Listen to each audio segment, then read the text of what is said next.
د سیمې هیواد او د نړۍ تازه خبرونه هر غړي د کندوز رادیو څخه مه هېروئ.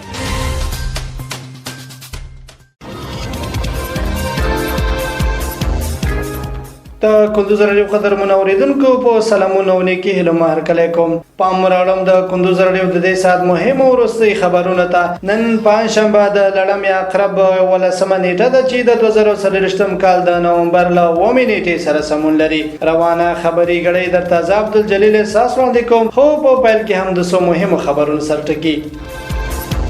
کندوز کې د سلام مخابراتي شبکې شپږ سایټونه ګټه اخیستنې ته وسپارل شول. افغانستان کرکټ ملي لوبډلې بنگلاديش ته سترې ماتې ورکړه. د ملي دفاع وزارت سرپرست له هندي پلاوي سره د کابل او نوې ډیلي ترمنځ د اړیکو د پراختیا په اړه خبرې وکړې.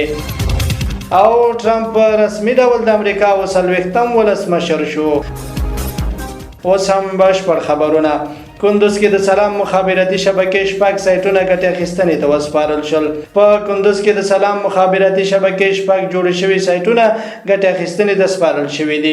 د مخابرات او معلومات ټکنالوژي وزارت په خبره شوی خبرپاڼه کې راغلي چې د اترای ادارې د پلان لمخې محروم سیمو ته د مخابراتي اسانتیاو د برابرولو په موخه د TDF لسمې پروژه کې کندوز ته د 14 مخابراتي سایټونو په پام کې نیول شو چې له دې جملې شپږ مخابراتي سایټونه د ولایت په سلور ولسوالۍ کې ګټه اخیستنې ته وسپارل شول او د ونورو سایټونو د جوړولو چارې روانې دي.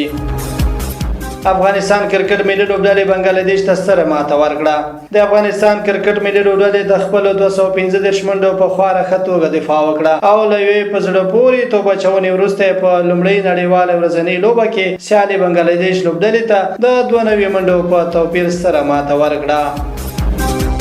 د ملي دفاع وزارت سرپرست له هندي پلاوي سره د کابل او نوې ډیلي ترمنځ د اړیکو د پراختیا په اړه خبرې وکړې. د افغانستان د ملي دفاع وزارت ویلي چې دغه وزارت سرپرست مولوي محمد یعقوب مجاهد نن په خپل کاري دفتر کې د هندستان هیواد له یو پلاوي سره د کابل او نوې ډیلي ترمنځ د اړیکو پیاوړتیا او په تړاو خبرې کړې دي. یاد وزارت د یوې خبرپاڼې په خبرولو سره ویلي چې د یاد پلاوي مشري د هندستان د بهرنیو چارو وزارت DPAI چارو مرستیال JP سنگ سرچینې زیاته کړې چې په دغه کتنه کې دواړو لورو د اړخیزو اړیکو د پراختیا لپاره په ځانګړي ډول د بشر دوستانه همکاریو او نورو اړینو مسایلو په اړه ګډه همکاري ټینګار وکړه او د افغانستان او هندستان ترمنځ د لا زیاتو تعاملاتو د پیاوړتیا لپاره خپل علاقه څرګنده کړه.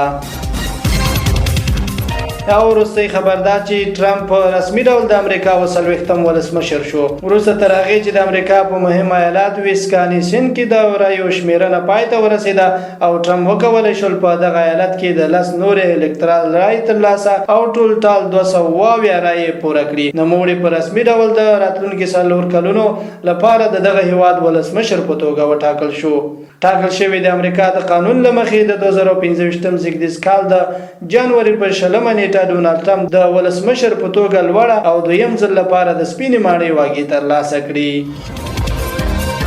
دا د دې مهال مهم او وروستي خبرونه تر بیا ښه وختونه لوی الله مو مل شه.